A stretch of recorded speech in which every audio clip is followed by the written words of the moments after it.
Setiap harinya warga Jabodetabek harus saling berdesakan saat naik KRL komuter lain.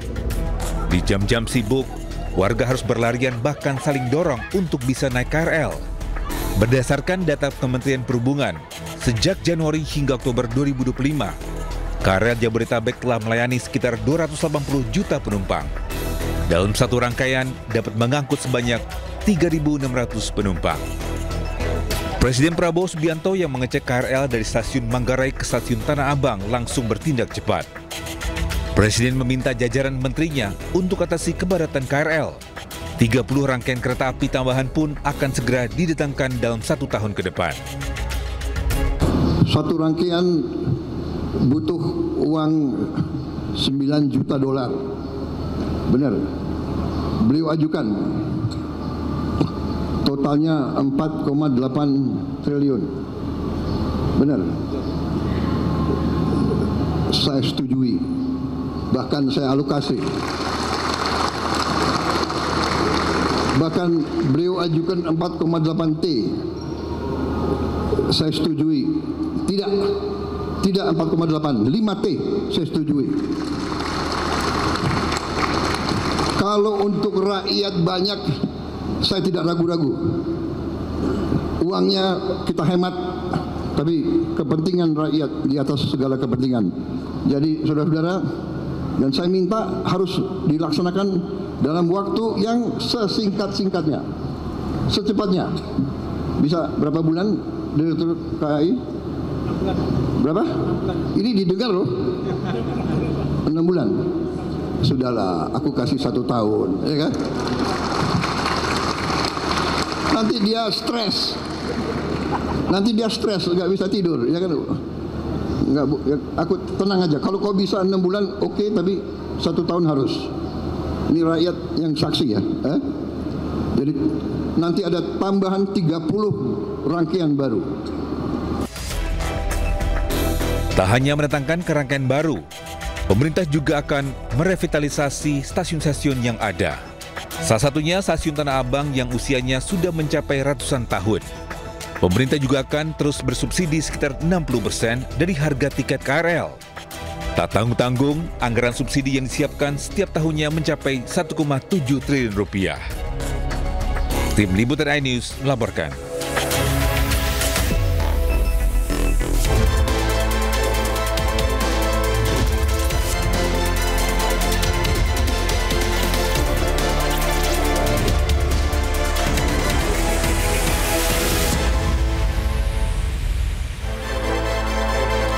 Halo, selamat siang pemirsa. Presiden Prabowo Subianto pastikan akan menyelesaikan utang kereta cepat Wush.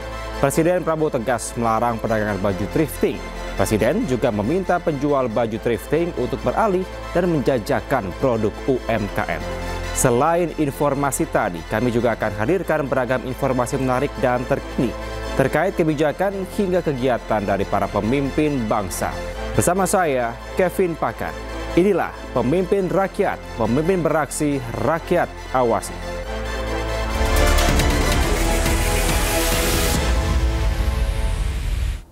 Pemirsa, usai mengumumkan pemerintah akan menanggung beban utang kereta cepat Wush, Presiden Republik Indonesia Prabowo Subianto memanggil para Menteri Kabinet Merah Putih dan Kepala Badan ke Istana Kepresidenan.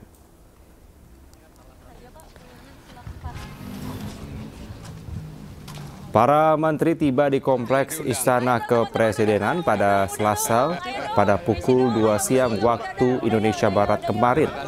Usai rapat terbatas, CEO Danantara Rosan Roslani menyebut beban utang dari Wush akan ditanggung bersama dengan kementerian dan lembaga lainnya. Kereta cepat Wush pun rencananya akan diperpanjang sampai Banyuwangi. Secara spesifik apa?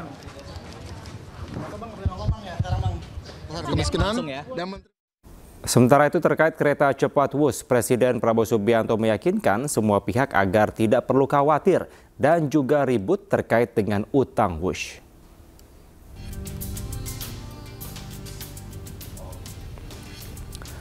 Prabowo menyebutkan proyek Wush merupakan komitmen kerjasama Indonesia dan Cina.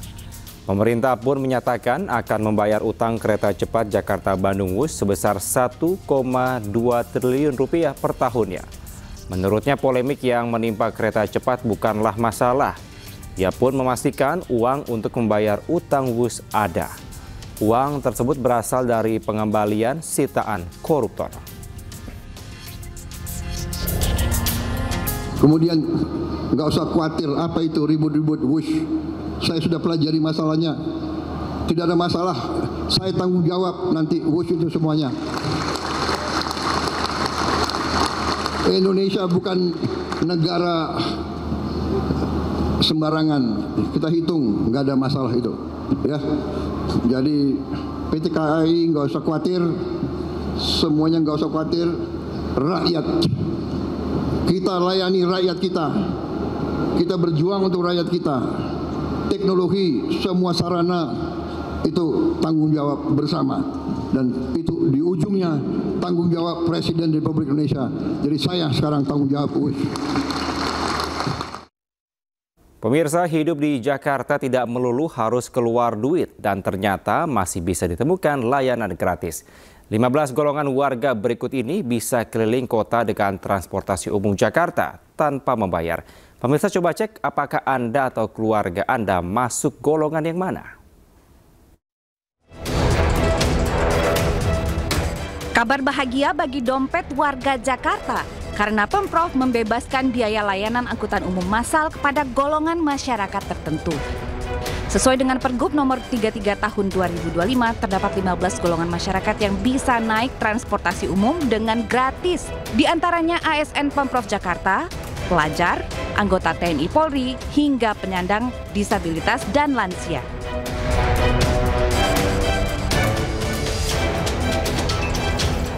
Angkutan umum yang dimaksud adalah sistem bus rapid transit seperti Trans Jabodetabek, MRT, hingga LRT.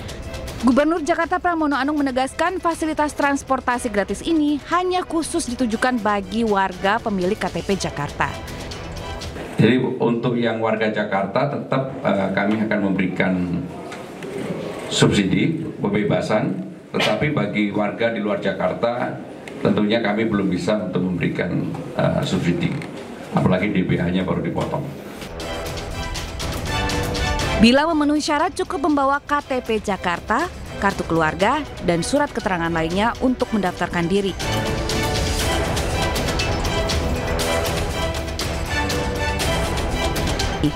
Pendaftaran bisa dilakukan di Bank DKI yang ditunjuk atau melalui tautan www.layanankhusus.transjakarta.co.id.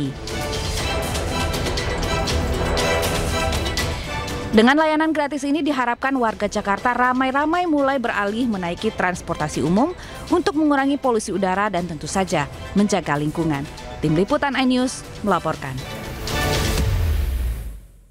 Pemirsa, usai jeda kita akan mendengarkan solusi pemerintah bagi pedagang pakaian thrifting. Jangan kemana-mana, tetaplah di iNews.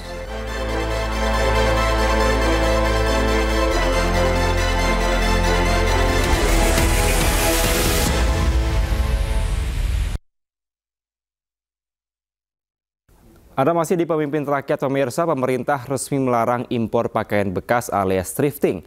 Nantinya penjual baju bekas akan difasilitasi untuk menjajakan produk-produk UMKM.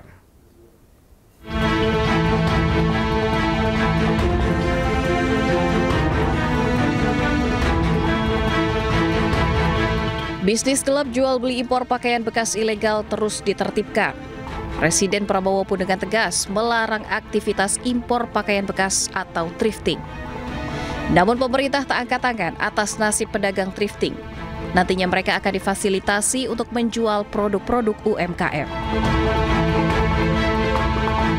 Secara aturan tidak boleh melakukan impor barang bekas. Itu dulu, ini aturan ya. Namun kan di sisi lain, pemerintah juga tidak bisa membiarkan begitu saja kepada pengusaha-pengusaha yang memang sudah menjalankan. Jadi petunjuk dari Pak Presiden kepada Kementerian UMKM dalam hal ini saya, dikomandani oleh beliau, Pak Menko, agar menyiapkan solusi agar mereka tetap bisa berjualan. Namun diarahkan yang dijual adalah produk-produk dalam negeri kita.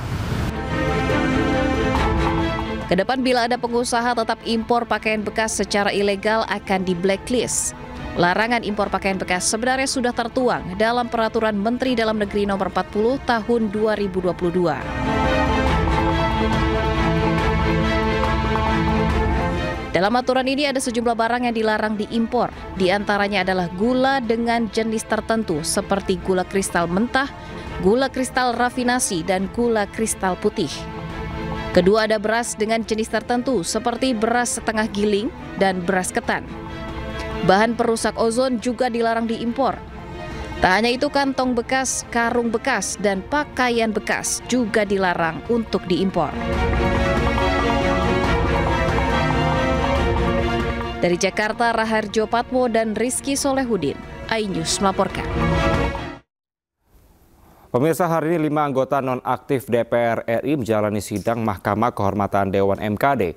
3 orang terbukti melanggar etik, yakni Ahmad Saroni, Eko Purnomo, dan Nafa Urbah.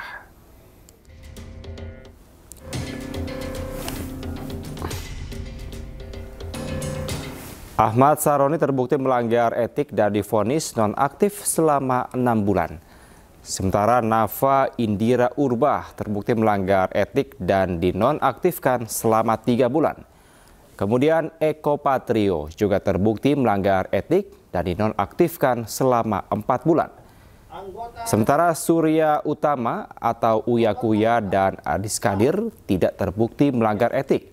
Keduanya aktif kembali menjadi anggota DPR RI. Seluruh keputusan MKD berlaku mulai hari ini. Dalam sidang putusan, Majelis Hakim berpandangan manipulasi dan disinformasi menjadi pemicu masalah. Teradu 4, Eko Hendro Purnomo SOS terbukti melanggar kode etik DPR RI. 10, menghukum teradu 4, Eko Hendro Purnomo SOS nonaktif selama 4 bulan berlaku sejak tanggal putusan ini dibacakan yang dihitung sejak penonaktifan yang bersangkutan sebagaimana keputusan DPP Partai Amanat Nasional. 11, menyatakan teradu 5, Dr. Ahmad Saroni SE NIKOM terbukti telah melanggar kode etik DPR RI. 12, menghukum teradu 5, Dr. Ahmad Saroni SE NIKOM nonaktif selama 6 bulan berlaku sejak tanggal putusan ini dibacakan yang dihitung sejak penonaktifan yang bersangkutan sebagaimana keputusan DPP Partai Nasional Demokrat. 13, menyatakan teradu 1, teradu 2, teradu 3, teradu 4, dan teradu 5 selama masa penonaktifan tidak mendapatkan hak. Ya, pemirsa, selain menggelar Rakernas, Partai Perindo juga menggelar bimbingan teknis atau BIMTEK bagi para anggota DPRD dari Partai Perindo. Sejumlah tokoh dan menteri hadir sebagai narasumber untuk memberikan masukan dan pemahaman kondisi bangsa saat ini. Menparekraf periode 2020-2024, Sandiaga Uno menghadiri bimbingan teknis Partai Perindo yang digelar di Hotel Discovery Ancol, Jakarta Utara. Dalam pemaparannya, Sandiaga menekankan pentingnya memanfaatkan peluang emas Indonesia dalam membangun sumber daya manusia untuk menghadapi perkembangan teknologi dan AI. Mantan Wakil Gubernur DKI Jakarta tersebut juga mengapresiasi program Gerobak UMKM yang menjadi identik dengan Partai Perindo. Gerobak UMKM yang sudah dijalankan Perindo jelas dapat mendukung ekonomi rakyat, terutama pelaku UMKM, dan membantu masyarakat kecil mengembangkan usaha. Yang menjadi simbol itu gerobak dan keberpihakan kepada usaha kecil. Nah, kedepannya saya yakin usaha kecil sesuai dengan studi McKinsey Global Institute ada diperlukan sekitar 270.000 usaha kecil yang naik kelas menjadi usaha menengah dan 5.000 usaha menengah kita yang menjadi usaha besar menuju ke pasar nasional dan global. Jadi itu tugasnya Perindo. Selain Sandiaga, Menteri Koperasi Ferry Juliantono, Kepala Badan Gizi Nasional Dadan Hindayana, dan Wakil Menteri Sosial Agus Jawo Priyono juga hadir memberikan materi dan kondisi terkini bangsa Indonesia yang harus dipahami para anggota DPRD dari Partai Perindo.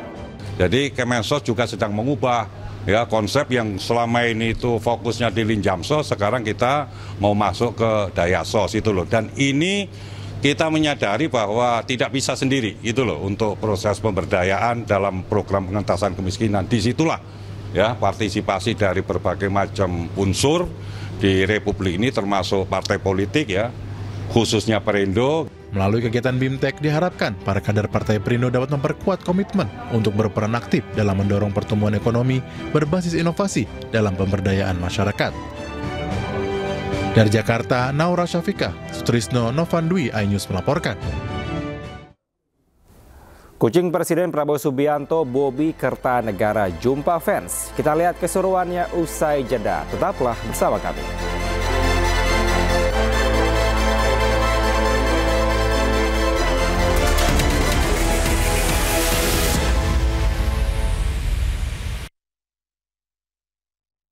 Terima kasih Anda masih di Pemimpin Rakyat. Pemirsa, aksi menggemaskan kembali datang dari Bobi Kertanegara, kucing kesayangan Presiden Prabowo Subianto. Bobi tiba-tiba mendapatkan salam olahraga saat bertemu dengan kucing selebritas Pororo.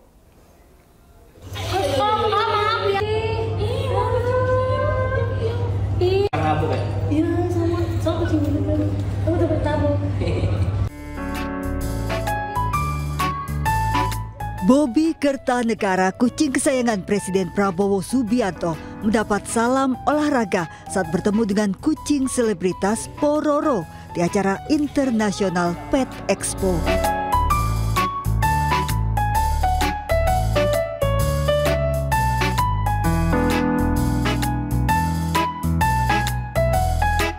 Di acara International Pet Expo, Bobi juga bertemu selebritas kucing lainnya.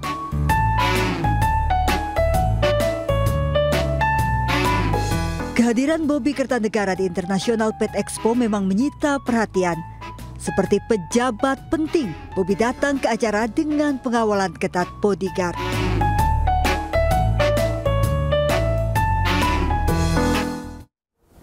Wakil Presiden Gibran Rakabuming Raka melakukan kunjungan kerja ke Papua Barat. Gibran menjalankan arahan Presiden Prabowo Subianto untuk memantau percepatan pembangunan di wilayah Papua. Pemirsa, informasi tadi sekaligus menutup Pemimpin Rakyat hari ini. Temukan informasi terbaru lainnya di www.inews.id. Cuplikan tayangan berita iNews dapat Anda saksikan di kanal YouTube @official_inews. Saya Kevin Pakan dan kerabat kerja yang bertugas pamit undur diri. Pemimpin Rakyat, pemimpin beraksi, rakyat awasi. Sampai jumpa.